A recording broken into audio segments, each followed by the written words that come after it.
कहानी silver wing hero party के एक विशालकाय अजगर से लड़ने से शुरू होती है जो अपनी पूंछ से उन्हें उड़ा देता है। अजगर अपनी बर्फीली सांसों से उन पर हमला करता है और वे उसे अपने अवरोधों से रोकने की कोशिश करते हैं, लेकिन वो टूटकर उनमें से एक पर वार कर देता है। पार्टी का रसोइया डेनिस अपने जादू से एक औषधि बनाता है और लड़की के जख्मों को भर देता है। उनका कप्तान वीगो अपने जादू से अजगर की आंख फोड़ देता है, जिससे वो क्रोधित हो जाता है और बिजली से हमला करना शुरू कर देता है। लेकिन उप कप्तान केटी अपनी तलवार से उसे काट देती है और वीगो सभी से कहता है कि वे डगमगाए नहीं, क्योंकि वे दुनिया की सबसे मजबूत पार्टी है। उसके बाद हम सिल्वर विंग पार्टी की एक आपातकालीन बैठक देखते हैं, जहां हमें पता चलता है कि वे अजगर को हराने में नाकाम रहे और वीगो जो हुआ उसके लिए डेनिस को दोषी ठहराता है। वो कहता है कि अगर डेनिस ने अपनी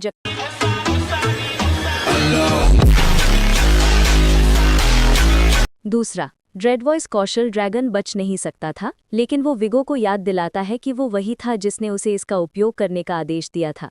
डेनिस जानता है कि उनका लक्ष्य ड्रैगन को खत्म करना था, लेकिन जब ये पागल हो गया तो विगो ने उसे कौशल का उपयोग करने के लिए कहा, क्योंकि वे इसे और नहीं संभाल सकते थे।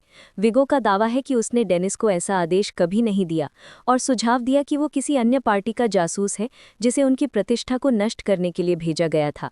वो डेनिस को बाहर निकाल देता है, उसे बताता है कि वो कभी भी उनके दल में रहने के योग्य नहीं था, क्योंकि वो सिर्फ एक रसोइया है। इसलिए वो क्रोधित हो जाता है और लड़ने के लिए तैयार हो जाता है। विगो अपनी शक्तियों का उजागर करता है और नोट करता है कि भले ही वो दोनों 99 स्तर के हैं, डेनिस जैसा रसोइया उसे कभी नहीं हरा सकता। डेनिस खुद को शांत करता है और वो शांति से जाने का फैसला करता है।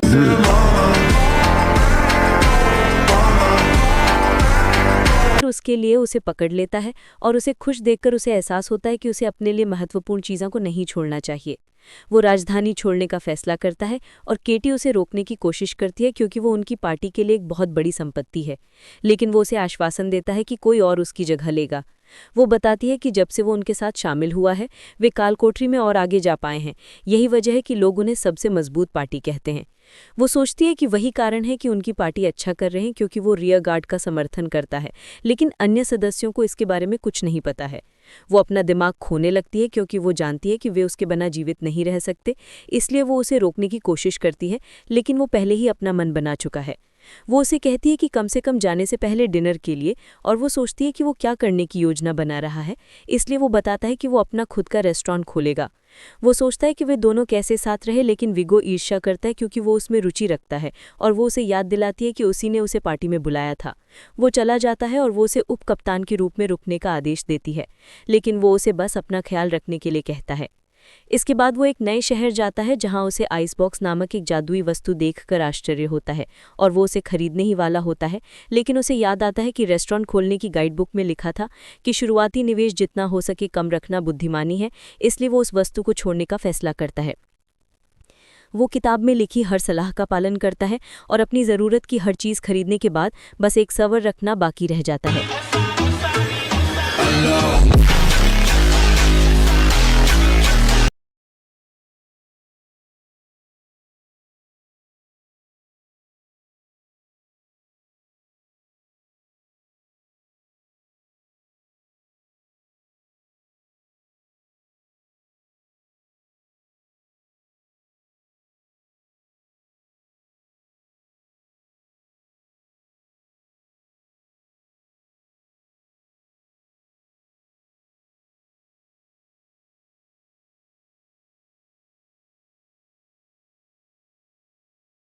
बहुत तेज चलने के लिए वो उससे पूछती है कि उसने उसे क्यों खरीदा, तो वो कहता है कि ऐसा इसलिए है क्योंकि वो उसे उसके अतीत की कोई बात याद दिलाती है। और वो उससे कहता है कि वो आज़ाद है, इसलिए ये उस पर निर्भर है कि वो उसके साथ रहना चाहती है या नहीं। वो उसके पेट में गड़गड़ाहट सुनता है, इसलिए वो उसके लिए खाना बनाता है।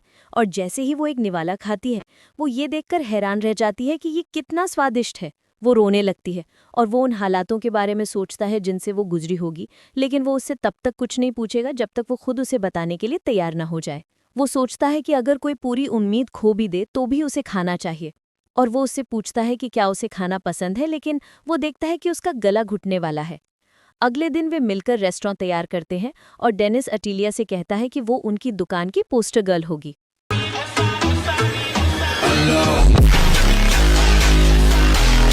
वो अपने पहले ग्राहक की सेवा करने के लिए उत्साहित है, लेकिन जब वे हेनरिएटा नाम की एक लड़की को देखते हैं जो बख्तरबंद होकर आती है तो वो हैरान रह जाते हैं। डेनिस याद करता है कि कैसे किताब में उल्लेख किया गया था कि ऐसे ग्राहक होंगे जिन्हें परेशान होना पसंद नहीं है, इसलिए उसे उनका स्वागत करने की जरूरत है। वो एटेलियर को एक गिलास पानी लाने के लिए कहता है, जबकि हेनरिएटा तय करती है कि क्या ऑर्डर करना है, लेकिन वो घबराई हुई है क्योंकि वो उसके सिर के ऊपर खड़ा है। वो एक छोटा भोजन ऑर्डर करती है जिससे उसे एहसास होता है कि उसके पास पैसे नहीं हैं, इसलिए वो उसे मुफ्त में एक अच्छा भोजन बनाने का फैसला करता है। वो बताती है कि उसे एक महिला होने के कारण उसकी पार्टी से निकाल दिया गया था, जो उसे परेशान करता है क्योंकि लिंक का कौशल से कोई लेना देना नहीं है। और वो उल्लेख करती है कि कैसे सिल्वर विंग की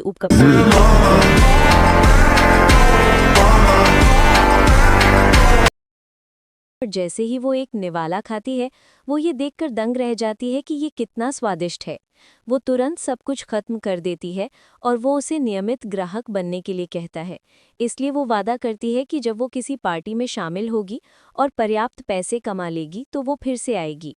वो अपने ग्राहकों से पूछता है कि क्या वे किसी ऐसी पार्टी को जानते हैं जो किसी लड़की को काम पर रखना चाहती है, लेकिन वो बताता है कि उससे संपर्क करना मुश्किल होगा, इसलिए वो उसे समय समय पर आने के लिए कहता है।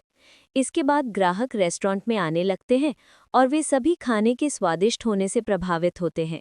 डेनिस कुछ लोगों को काल कोठरी में जाने की बात करते हुए सुनता है, इसलिए वो उनसे पूछता है कि क्या वे एक महिला तलवारबाज को काम पर रखने को तैयार हैं, और वे उसे बताते हैं कि उन्हें इससे कोई आपत्ति नहीं है। उस दिन बाद में वो हेनरिएटा को पार्टी के बारे में बताता है और वो उनके साथ शामिल होने के लिए उत्साहित होती है, लेकिन वो सोचता है कि उसे पार्टी चुनने में सावधानी बरतनी चाहिए। उसे लगता है कि अगर वो बहुत ज़्यादा चिंता करेगी तो कुछ नहीं कर पाएगी, और खाना खाते हुए वो पैसे वापस करने का वादा करती है, लेकिन वो उसे मना करता है कि जब उसका मुंह भर जाए तो वो कुछ न बोले। रात में डेनिस दो ग्राहकों को एक ऐसे दल के बारे में बात करते हुए सुनता है जो महिला साहसी महिलाओं की भर्ती करता है, और वे लड़कियों को काल कोठरी में ले जाकर उन पर हमला करते हैं, जिसे उसे हेनरिएटा की चिंता होने लगती है। अगले दिन हेनरिएटा उस दल से मिलती है और वो उनसे पूछती है कि वे आज क्या करेंगे, तो वे कहते हैं कि काल कोठरी पहुंचने पर वे इस बारे में बात करेंगे। वो उस खोज के बारे में जानना चाहती है जिस पर वे काम कर रहे हैं, लेकिन वो उनके साथ जाने का फैसला करती है क्योंकि वो स्थिति को और ख़राब नहीं करना चाहती। काल कोठरी में वे हेनरिएटा की तारीफ करते हैं क्योंकि वो आसानी से राक्षसों को हरा देती है, जिसे वो खुश होती है क्योंकि ये पहली बार है जब किसी दल ने उस पर भरोसा किया है। वो सोचती है कि एक महिला होने के नाते उसके आसपास हर कोई हमेशा अजीब व्यवहार करता है, लेकिन वो मानता है कि उसके मौजूदा पार्टी सदस्यों के साथ ये अलग होगा क्योंकि उन्हें उस पर विश्वास है। जैसे जैसे वे आगे बढ़ते रहते हैं, वो उनके रास्ते में आने वाले राक्षसों को हराना जारी रखती है, लेकिन अंततः वो थक जाती है और घुटनों के बल गिर जाती है। वो उनसे पूछती है कि उन्हें और कितना आगे जाना है, क्योंकि उन्होंने उसे बताया था कि ये एक साधारण सभा का काम है। इसलिए वे उसे आश्वस्त करते हैं कि उनकी मंजिल ठीक सामने है। वे मेमोरी क्रिस्टल तक पहुंचते हैं और वो गिर जाती है क्योंकि वो पूरी तरह से थक चुकी होती है, इसलिए उनका नेता सदस्यों में से एक को उस पर उपचार मंत्र डालने के लिए कहता है। वो उसके करीब जाता है, लेकिन वो उसे अचेत करने के लिए एक अचेत मंत्र का उपयोग करता है, और वो अपनी तलवार पकड़ने की कोशिश करती है, लेकिन नेता उसे रोक देता है और उनकी हर बात पर विश्वास करने के लिए उसे बेवकूफ़ कहता है। वो उसे कहते हैं कि वे उसे वहीं छोड़ देंगे जब वो होश में आएगी।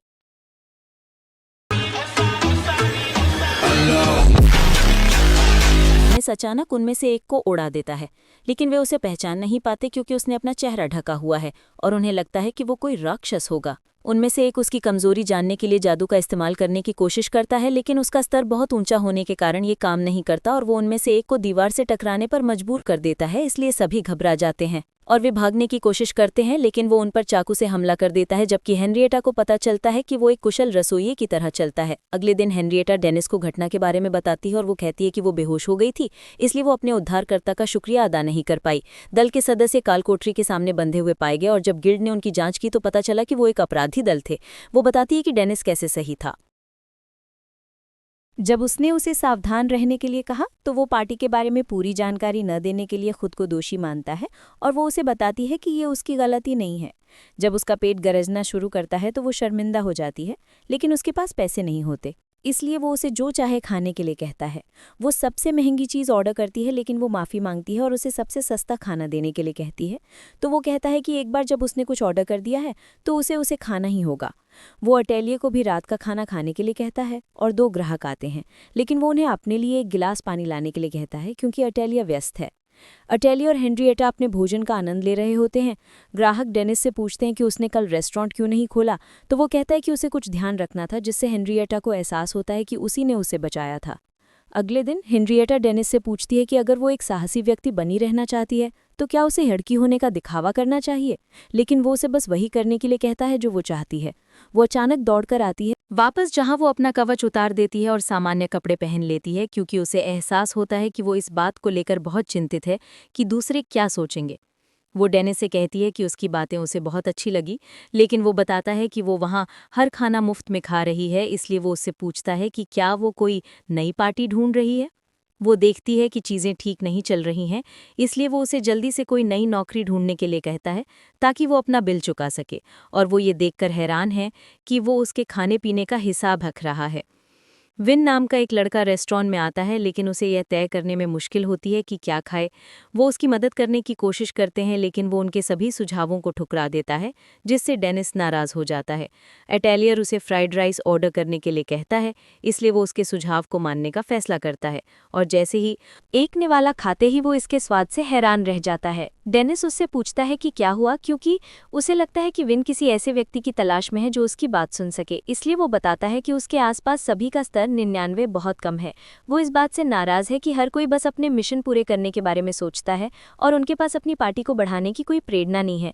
इसलिए डेनिस हेनरिएटा को उससे सीखने के लिए कहता है, क्योंकि वो पैसे भी नहीं कमा रही है। विन कहता है कि वो बिना प्रेरणा वाले लोगों को साहसी नहीं बनने दे सकता, क्योंकि एक सच्चा साहसी अनजानी जमीनों की खोज करता है, और डेनिस उससे सहमत होता है। वो बताता है कि जब उसने यही बातें अपनी पार्टी के सदस्यों से कहीं तो उन्होंने उसे बाहर निकाल दिया, लेकिन उसे लगता है कि ये ठीक है, क्योंकि वो ऐसी पार्टी में नहीं रहना चाहता था जिसके लक्ष्य ऊंचे ना हो।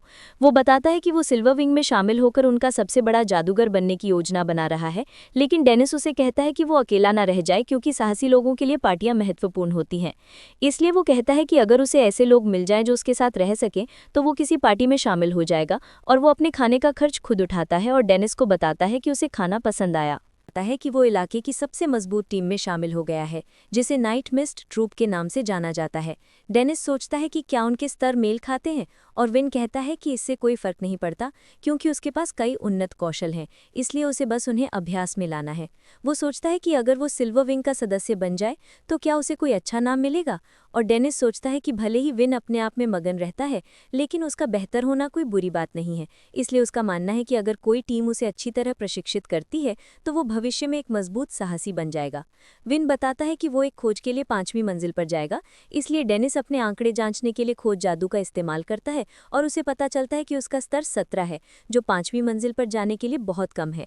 डेनिस उससे पूछता है कि क्या ये उसके लिए बहुत ज्यादा नहीं है, लेकिन वो समझाता है कि उसे इसकी चिंता नहीं है, क्योंकि उनके कुलीन सदस्यों के पास सिर्फ उन्नत कौशलों के बारे में पढ़ा है और उन्हें इस्तेमाल करना नहीं जानता, क्योंकि किसी व्यक्ति का स्तर उसके कौशलों की मात्रा और गुणवत्ता पर निर्भर करता है। इसलिए अगर वो सचमुच इतनी उन्नत तकनीकों को जानता होता तो उसका स्तर इतना कम नहीं होता।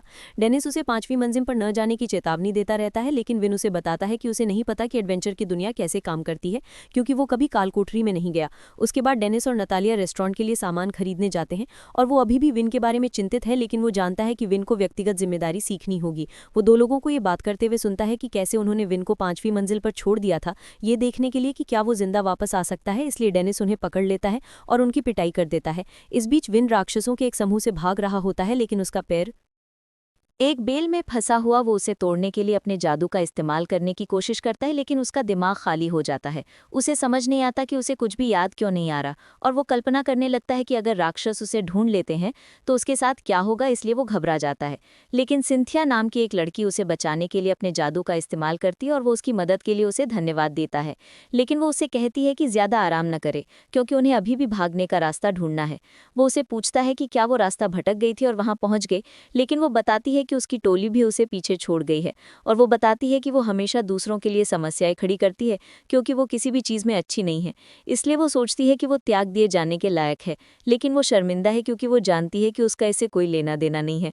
वो कहती है कि वे बस उसकी टोली के आने का इंतजार करेंगे ताकि वो उसे बचा सके, लेकिन वो उसे कहता है कि वो भी उसके जैसा ही है क्योंकि कोई भी उसे बचाने नहीं आ रहा है। उसे लगता है कि ऐसा उसके बुरे स्वभाव की वजह से है और वो कहती है कि ये सच नहीं है, लेकिन वो उसे बताता है कि वो उसके बारे में कुछ नहीं जानती। वो बताता है कि ये पहली बार है जब वो किसी अजनबी के सामने खुलकर सामने आया है, जिससे वो थोड़ा अच्छा महसूस हुआ है। और वो उसे बताता है कि उसके पास एक योजना है और कहता है कि वो उसे भागने के लिए एक प्रलोभन का काम करेगा। वो उसे बताती है कि वो मर सकता है, लेकिन वो कहता है कि उसने अपनी पूरी जिंदगी स्वार्थी जीवन जिया है और वो ये सुनिश्चित करना चाहता है कि वो बच जाए क्योंकि उसने उसकी जान बचाई है। वो भूतों के सामने कूद जाता है और उन्हें रोकने के लिए एक जादू का इस्तेमाल करने की कोशिश करता है, लेकिन वे आसानी से उसे तोड़ देते हैं। वे उस तक पहुंचने ही वाले होते हैं, लेकिन डेनिस अपनी कीमिया का इस्तेमाल करके एक विशाल बर्तन बनाता है जो भूतों को रोक देता है। और हम देखते हैं कि वो अभी भी अपना चेहरा ढके हुए है, इसलिए विन को लगता है कि वो एक राक्षस है। वो डेनिस पर हमला करना शुरू कर देता है, जो उसे शांत करने के लिए अपना मुखौटा उतार देता है और वो विन को बिना किसी योजना के भूतों के सामने कूदने के लिए मारता है। जैसे ही वे जाने की तैयारी करते हैं, वो सिंथिया को ढूंढने के लिए रुकता है, लेकिन वो चौंक जाता है क्योंकि वहां सिर्फ उसका कंकाल है। काल कोठरी से बाहर निकलने के बाद वे सिंथिया के बारे में और जानने जाते हैं और एडवेंचरस गिल्ड को पता चलता है कि वो 13 साल पहले लापता हो गई थी। वे उसके लिए कब्र बनाते हैं और डेनिस बताता है कि उसने सुना है कि कैसे काल कोठरी में मरने वाले साहसी लोग आत्मा बन जाते हैं जो दूसरे साहसी लोगों को बचाते हैं। विन उसे बचाने के लिए उसका शुक्रिया अदा करता है और उसकी कब्र पर रोने लगता है और एक शक्तिशाली जादूगर बनने का वादा करता है ताकि वो उसकी जैसी लड़कियों को बचा सके। डेनिस उसे अपने रेस्टोरेंट में खाने के लिए बुलाता है और विन से कहता है कि खुश हो जाओ वरना सिंथिया को चैन नहीं मिलेगा। उसे अचानक कुछ महसूस होता है और वो सोचता है कि कैसे पुराने ज़माने में लोग हर उस चीज़ को जादू कहते थे जिसका मतलब भी नहीं समझ पाते थे, और उसे सिंथिया का भूत दिखाई देता है और वो सोचता है कि वो ज़रूर कोई असली जादूगरनी रही होगी।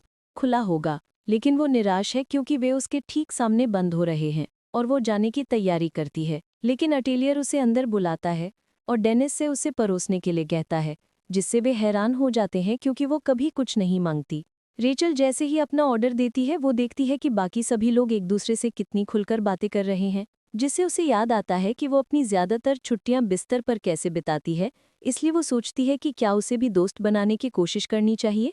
डेनिस उसे खाना परोसता है और जैसे ही वो एक निवाला खाती है, उसे लगता है कि ये उसके जीवन में खाया गया सबसे अच्छा भोजन है। हेनरिएटा उसे सभी व्यंजनों के बारे में बताने लगती है, लेकिन डेनिस उसे नौकरी करने की याद दिलाता है ताकि वो अपना बकाया चुका सके। उन्हें बहस करते देख रेचल हंसने लगती है, लेकिन अचानक वो रोने लगती है क्योंकि वो सोचती है कि उसका जीवन कितना उबाऊ है। उसे याद आता है कि कैसे उसके गृहनगर के लोग पैसे बचाते थे, उसे वहां भेज दिया और वो उन्हें चुकाने के लिए पर्याप्त पैसा कमाना चाहती थी, लेकिन वो अपनी जिंदगी के इस दुख को बर्दाश्त नहीं कर सकती। रेचल के जाने के बाद सभी सोचते हैं कि क्या वो उसकी मदद कर सकते हैं, लेकिन डेनिस कहता है कि चूंकि वो एक रसोइया है इसलिए वो उसे सिर्फ खाना खिला सकता है, इसलिए उसे अपने जीवन के बारे में खुद ही कुछ करना होगा। अगले दिन रेचल देर से उठती है और वो उन सभी से माफी मांगती है जो उसका इंतजार कर रहे थे। वे कालकोठरी की ओर जाते हैं जहां उसका एक सीनियर एक राक्षस को मारने की कोशिश कर रहा है, इसलिए वो उसे बचाने के लिए पवन जादू का इस्तेमाल करती है, लेकिन उसका शुक्रिया अदा करने के बजाय वो उसे जमीन पर गिरा देता है क्योंकि उसे लगता है कि उसने उसे शर्मिंदा किया है, और वो उससे कहता है कि उनके लिए उसके बिना रहना बेहतर है।